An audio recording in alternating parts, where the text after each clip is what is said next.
Rain pounded the hotel marquee as I stood outside, soaked to the bone. Through the massive windows, I watched my brother Marcus laugh with his new bride, champagne glass raised high. Crystal chandeliers sparkled above them, reflecting off silk tablecloths and gold-trimmed china. Every single detail of that reception screamed luxury, my luxury. The money I'd saved for 4 years, working double shifts at the diner and cleaning offices until midnight, now funded his perfect day.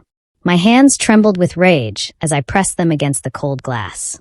Guests danced and celebrated while I stood frozen in the storm, invisible to everyone who mattered.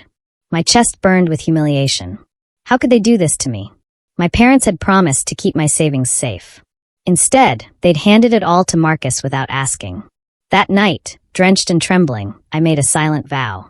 My name is Rose Madsen, and I would make them regret ever underestimating me. I left that wedding reception without saying goodbye. Nobody noticed anyway. The rain mixed with my tears as I walked home, my cheap shoes squelching with every step. My parents' laughter echoed in my head, mingling with Marcus's smug grin. They'd sided with him completely, acting like my college fund was some family resource they could redistribute. Anger twisted in my stomach, hot and sharp. I remembered every sacrifice I'd made. Working 3 jobs simultaneously, skipping meals to save money, turning down friends to pick up extra shifts. I'd planned everything so carefully. Escape from my controlling parents, build my own life, prove I was more than their disappointment. Every dollar represented hours of exhaustion, blistered feet, aching backs. Now it decorated Marcus's wedding like confetti. But as I reached my tiny apartment, something shifted inside me. Tears dried. Determination hardened like steel. I wouldn't just survive this betrayal. I'd rise so high they'd choke on their regret. The next morning, my mother called. Her voice dripped with fake sympathy, like she was comforting a child who'd lost a toy. "Rose, honey, you need to understand. Marcus needed help starting his marriage right. You're young, you have time to save again." I gripped the phone so hard my knuckles turned white. Through the wall, I heard my father telling Marcus, "She'll get over it. Your sister's always been dramatic about money." That single sentence shattered something inside me. They truly believed I'd just accept this theft, smile, and move on like nothing happened. I realized then that their toxicity ran deeper than I'd imagined. This wasn't just about stolen money. They'd never respected me, never seen me as equal to Marcus. I was the spare child, the one whose dreams could be sacrificed for their golden boy. I ended the call without responding. My anger transformed into cold clarity. I couldn't rely on them. I'd only ever have myself. Within 2 weeks, I'd moved out completely.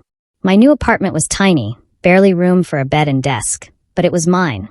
Every phone call from my parents went unanswered. They alternated between guilt-tripping and anger, but I refused to engage. Instead, I threw myself into research. Late nights found me hunched over my laptop, studying the hotel industry, learning about property management, analyzing successful hospitality businesses. I worked my regular jobs during the day, then studied until dawn. Exhaustion became my constant companion, but I welcomed it. Every tired muscle reminded me why I was fighting. My coworkers noticed the change in me. I'd become quieter, more focused, almost mechanical in my efficiency. One friend asked if I was okay. I smiled and said I was fine, but inside a plan was forming. Dignity first, revenge second. I'd build something so magnificent that my family's betrayal would look like the best thing that ever happened to me. 6 months later, an unexpected letter arrived. A distant aunt I'd only met twice had passed away, leaving me a small inheritance. $15,000. Not enough for college anymore, but enough for something else.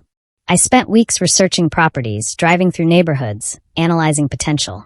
Finally, I found it, a rundown boutique hotel on the edge of downtown. The building had good bones, but desperately needed renovation. The price was just within reach. When I told Marcus about my plan during a forced family dinner, he laughed so hard he spilled his wine. "You? Running a hotel? Rose, you can barely manage your own life." My parents smiled uncomfortably, but said nothing in my defense. I kept my expression neutral, but inside, satisfaction bloomed. Let them underestimate me. Let them think I'd fail spectacularly. Their mockery would make my eventual success taste sweeter. I signed the papers the following week, my hand steady despite my racing heart. I enrolled in night courses, hospitality management, basic accounting, digital marketing. My days became a blur of contractors, cleaning, studying, and working part-time jobs to cover expenses. Marcus continued his lavish lifestyle, throwing parties and posting vacation photos online. He had no idea I was learning skills that would eventually eclipse everything he'd bought with my money. The hotel renovations moved slowly. Every decision required research and careful budgeting. I learned to negotiate with suppliers, spot quality materials at discount prices, and manage difficult contractors. My hands grew calloused from painting walls and refinishing furniture. Some nights I collapsed on the dusty floor, too exhausted to make it home. But each morning, I returned with renewed determination. My classmates in the business courses were impressed by my focus.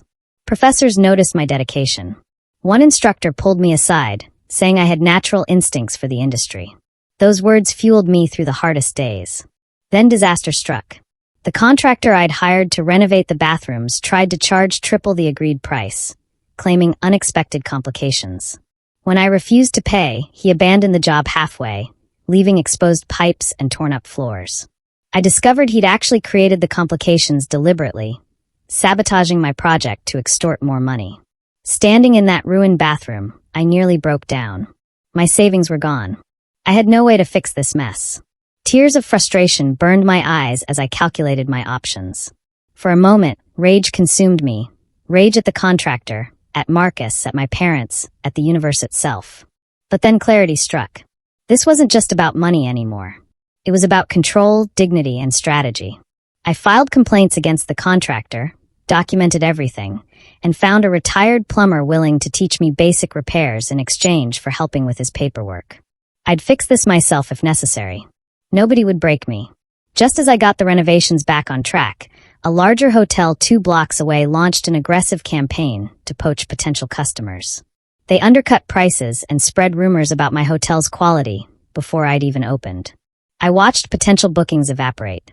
Many people would have given up, but I'd learned something important. Panic leads to mistakes. Instead, I stayed calm and got creative. I researched what made boutique hotels special: personalized service, unique character, local charm. I partnered with nearby restaurants for package deals, created themed rooms that told stories about the neighborhood's history, and offered services the big chain couldn't match. Social media became my weapon. I posted renovation photos, shared behind-the-scenes stories, and engaged authentically with potential guests. Slowly, buzz built. Local bloggers noticed my hotel's unique character. My competitors' generic approach couldn't match the authentic experience I was creating. Bookings started trickling in. My reputation grew organically, built on genuine quality rather than empty promises. Marcus showed up unannounced one afternoon, walking through my nearly finished hotel lobby with barely concealed contempt. He'd gained weight, his expensive suit straining at the buttons. "Still playing businesswoman?"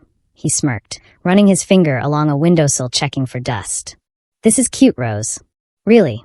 But when are you going to get a real job?" I smiled politely, offering him coffee I knew he'd refuse. What Marcus didn't know was that I'd quietly purchased majority ownership in a trendy restaurant his social circle frequented. The acquisition had been strategic. Their previous management was failing, and I'd gotten shares for almost nothing. Within weeks, I'd helped them rebrand and improve operations. Now the restaurant was thriving, and I was earning steady returns. Marcus ate there twice a week, never realizing his younger sister owned the place that served his overpriced steaks. I watched him leave, his arrogance intact. Perfect. The higher his ego climbed, the harder his eventual fall would be. Late one night, unable to sleep, I found myself looking through old financial records. There they were, the exact receipts from Marcus's wedding. The ice sculpture, $2,000. The designer cake, $1,500. The band, $4,000. Each line item represented weeks of my labor, translated into his single day of glory. My hands shook as I tallied the total. $53,000. Not just my college fund, but money I'd earned babysitting as a teenager, birthday gifts from grandparents, even the cash prize from a high school essay contest. Everything I'd ever saved, stolen in one transaction. Rage nearly consumed me, hot and suffocating. I wanted to storm over to his house, throw these receipts in his face, make him feel even a fraction of my pain. But I didn't. Instead, I carefully scanned every document, organized them chronologically, and filed them away. Patience, dignity, strategy. When the time came for our reckoning, I'd have evidence of everything. Justice delayed wasn't justice denied. It was justice perfected. My hotel opened on a crisp October morning. The local newspaper sent a reporter who wrote a glowing review, praising the hotel's boutique charm and meticulous attention to detail. Within weeks, guests were leaving 5-star reviews online. They loved the personalized welcome notes, the locally sourced breakfast items, the curated recommendations for neighborhood attractions.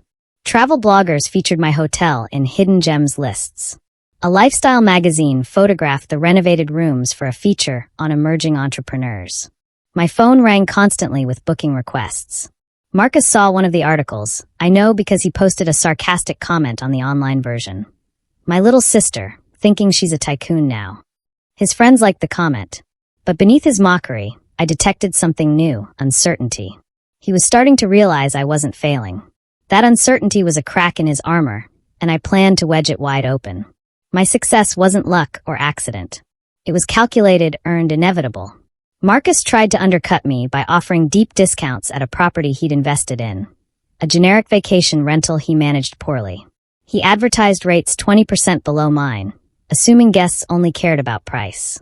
I watched several potential customers choose his place instead. My staff worried, but I told them to stay calm. I knew something Marcus didn't. Customer loyalty isn't built on discounts. While he competed on price, I competed on experience. I launched a loyalty program offering personalized perks, free room upgrades, complimentary local tours, early check-in privileges. I sent handwritten thank you notes to returning guests and remembered their preferences. Within 2 months, his discount strategy collapsed. Guests who'd stayed at his rental left mediocre reviews complaining about poor service and maintenance issues. Meanwhile, my repeat booking rate hit 70%. Marcus had taught me an important lesson. Never fight reactively. Always fight smart, playing the long game while your opponent exhausts himself on short-term tactics. Behind the scenes, I was building something Marcus couldn't see, a network. I'd formed alliances with local suppliers who gave me priority access to quality goods. I partnered with talented chefs who created exclusive dining experiences for my guests. Event planners brought me corporate retreats and wedding parties. My reputation for reliability and fair dealing spread through the industry. I attended every networking event, joined hospitality associations, and mentored newcomers who'd later become valuable connections. This web of relationships gave me leverage my family never anticipated. When I needed something, emergency repairs, last-minute supplies, professional advice, I had people I could call. Marcus, despite his wealth, operated alone. He'd burned bridges with his arrogance, treating people as disposable resources. His isolation would become his weakness. My community would become my strength. Every handshake, every favor exchanged, every relationship nurtured was another thread in the safety net that would catch me and the snare that would trap him. Marcus confronted me at a family gathering I'd reluctantly attended. He'd drunk too much wine and lost his filter. "You think you're so special with your tiny little hotel," he slurred, jabbing his finger toward my face. "You're still just playing dress-up. I could buy 10 properties like yours without even thinking." Relatives shifted uncomfortably, but nobody intervened. My parents looked away, refusing to manage their golden child's behavior. I remained perfectly calm, sipping my water, letting him rant. I noted every insult, every reveal of his insecurities. He was threatened, truly threatened, by my success. His need to diminish me showed how much my growth disturbed his worldview. When he finally exhausted himself, I smiled pleasantly and said, "You're probably right, Marcus. I'm sure you could." My agreeableness confused him. He'd wanted a fight, a scene, something to justify his aggression. Instead, I gave him nothing to work with. As I left, I mentally cataloged every weakness he'd revealed. His ego was brittle. His confidence was performance. And I now knew exactly where to apply pressure when the moment arrived. That night, memories flooded back. I saw myself at 19, sleeping on the floor of my old bedroom because I'd sold my mattress for extra cash. I remembered eating instant noodles for weeks straight, carefully counting every penny. I felt again the exhaustion of working until 3 a.m., then waking at 6 for another shift. My parents' laughter at Marcus's jokes while I worked echoed through my mind. Their dismissal when I shared my dreams. "College isn't for everyone, Rose. Maybe you should be more realistic." The way they'd always favored him, excused his failures, celebrated his mediocre achievements while ignoring my exceptional efforts. These memories could have poisoned me with bitterness. Instead, they crystallized my purpose. My revenge wasn't about cruelty, it was about proof. Proof that their judgment was wrong, their favoritism misplaced, their treatment of me unforgivable. I would rise so high that every person who doubted me would have to acknowledge their mistake. Not through destruction, but through undeniable triumph. 18 months after opening, I purchased a second property. A historic building that needed extensive renovation, but had incredible potential. The acquisition doubled my business footprint and established me as a serious player in the local hospitality market. My brand became synonymous with quality and character. Business publications interviewed me about my growth strategy. I hired a small staff of talented people who shared my vision for excellent service. The hotel's success generated enough profit to reinvest in improvements and expansion. Marcus's investments, meanwhile, stagnated. His vacation rental barely broke even. His other ventures, a failed restaurant franchise, some questionable stock picks, lost money steadily. He blamed the economy, bad luck, poor partners. He never looked in the mirror. My parents visited my new property, surprised into silence by its elegance. I gave them a polite tour, maintaining perfect courtesy while letting them see exactly what I'd built from nothing. Their guilt showed in subtle ways: avoided eye contact, forced compliments, nervous laughter. They were beginning to understand what they'd done. But I wasn't ready to forgive. Not yet.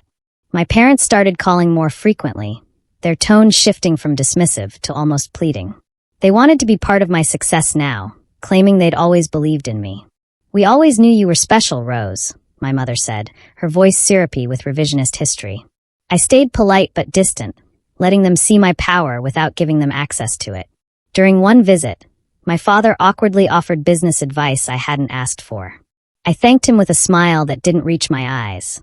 They were trying to rewrite our history, pretending the betrayal never happened. But I remembered everything. Their guilt was showing, and I watered it carefully, letting it grow. I'd answer their calls, but keep conversations brief. I'd attend family events, but leave early. I'd accept their compliments, but never reciprocate with warmth. This calculated distance communicated everything. I'd succeeded despite them, not because of them. They'd lost the right to celebrate my victories. They could watch from outside, noses pressed against the glass, forever aware of what their favoritism had cost them. Marcus's lavish lifestyle began imploding. His spending had always exceeded his income, supported by credit and his wife's family money. But a series of bad investments finally caught up with him. He'd put significant capital into a tech startup that collapsed spectacularly. His wife's family, tired of funding his ventures, cut him off financially. Suddenly, he was drowning in debt with no way out. I heard about it through the network I'd built. A supplier mentioned Marcus had missed payments. A restaurant owner said his credit card was declined. I didn't interfere or gloat. I simply watched karma work its slow, inevitable magic. His arrogance had made him careless. He'd never learned to manage money because it had always been available. Now reality was teaching him lessons I'd learned years ago through hardship and discipline. Part of me felt satisfaction, but mostly I felt nothing. His downfall wasn't my doing. I'd simply built something successful while he'd squandered every advantage. Justice didn't require my intervention. It only required patience. I decided to host the city's annual hospitality industry gala at my hotel. A prestigious event that would bring together every important figure in the local business community. The planning took months. I hired the best caterers, brought in stunning floral arrangements, and ensured every detail screamed elegance. I also extended a special invitation to Marcus. Not as a guest, but as temporary staff to work coat check for the evening. The offer came at the perfect time. He was desperate for any income, his pride not yet destroyed enough to refuse work from his little sister. He accepted, probably thinking he could network his way into opportunities. He didn't realize until the night of the event, when he arrived and saw his name on the staff roster, exactly what I'd done. His face drained of color as guests he knew socially handed him their coats, surprise flickering in their eyes. "Marcus? Are you working here?" The humiliation was exquisite, measured, and completely professional. I'd made him nothing. Throughout the evening, I watched Marcus struggle to maintain dignity while performing menial tasks. His forced smile as former business associates handed him their belongings. His red face when someone made a joke about career changes. His trembling hands as he organized hangers and retrieved jackets. Guests whispered behind their champagne flutes. Not cruelly, but with that polite confusion reserved for fallen social figures. Isn't that the Madsen brother? What happened? Employees who didn't know our relationship treated him as just another temporary worker, giving him instructions without deference.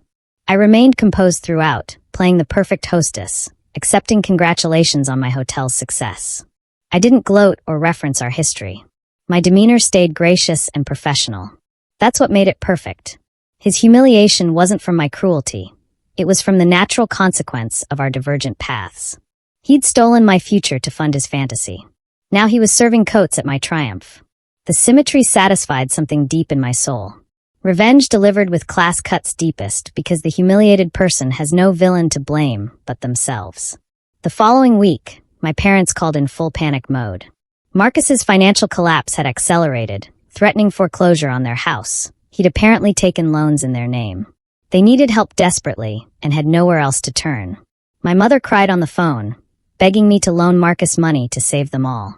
For years, I'd imagined this moment differently. I'd pictured myself refusing coldly, watching them suffer as I'd suffered. But actual revenge, I'd learned, wasn't about matching their cruelty. It was about establishing new terms. I agreed to help with one condition: complete financial transparency and Marcus enrolling in financial counseling. I'd cover their immediate debts, but I'd also take partial ownership of their house as collateral. My terms were fair but firm. The power dynamic had completely reversed. They'd have to accept my authority, my judgment, my rules. My mother agreed immediately, too desperate to negotiate. When I met them to sign paperwork, the change was palpable. They looked at me differently now, with respect, fear, and belated understanding of who I'd become. I finally sat down with Marcus privately. In my hotel office, with my success visible through every window, I laid out everything. I showed him the receipts from his wedding, each one representing my stolen dreams. I explained how I'd tracked his decline while building my empire. I detailed every strategic decision I'd made, every sacrifice, every calculated risk. "You took $53,000 from me," I said calmly, pushing the documents across my desk. "That money represented 4 years of work. You spent it in one day on ice sculptures and champagne." His face crumbled as he realized the depth of what he'd done, and more importantly, how completely I'd outmaneuvered him. He'd thought I was the weak one, the disposable sibling. Instead, I'd used his betrayal as fuel, transforming pain into power. He tried to apologize, words tumbling out desperately. But I wasn't interested in his remorse. I wanted his understanding. He needed to comprehend that he hadn't just stolen money. He'd awakened something in me that would have stayed dormant otherwise. His theft had forged me into someone unstoppable. My hotel became the premier boutique venue in the city. I expanded to 3 properties, each one more successful than the last. Industry magazines featured my business model in case studies. I spoke at conferences about ethical hospitality management and sustainable growth. My brand represents quality, integrity, and innovation. And Marcus? He worked for me. Not out of cruelty, but necessity and eventually his own choice. I'd offered him a path to rebuild, starting at the bottom, learning the industry properly, earning his way up through actual merit.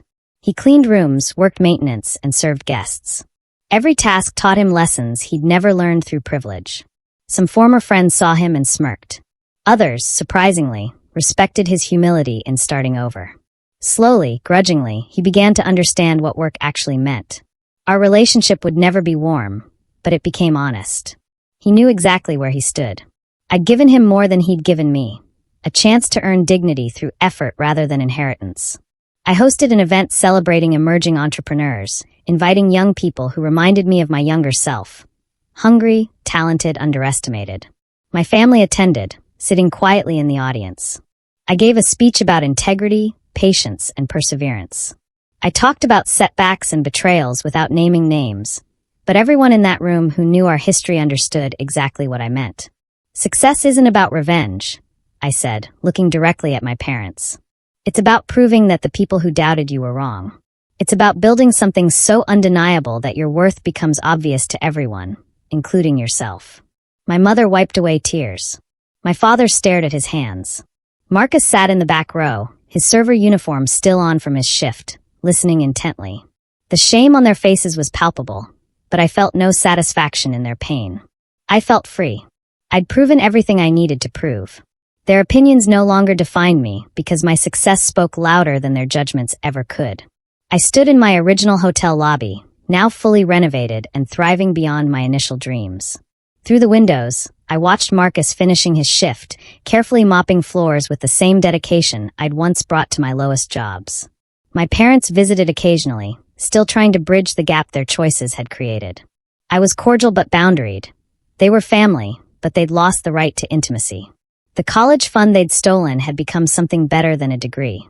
It had become the foundation of an empire built on resilience, strategy, and unwavering self-belief. I'd transformed their worst betrayal into my greatest triumph. Some nights, I thought about that rain-soaked girl outside the wedding reception, trembling with rage and helplessness. I wished I could tell her what I knew now. That pain can be alchemy if you're brave enough to endure it, that being underestimated is an advantage if you're smart enough to use it, and that the best revenge isn't destruction. It's becoming so successful that your enemies have to watch you shine while they stand in your shadow, forever aware of the potential they dismissed. I'd won completely, not with cruelty, but with class, patience, and unstoppable perseverance.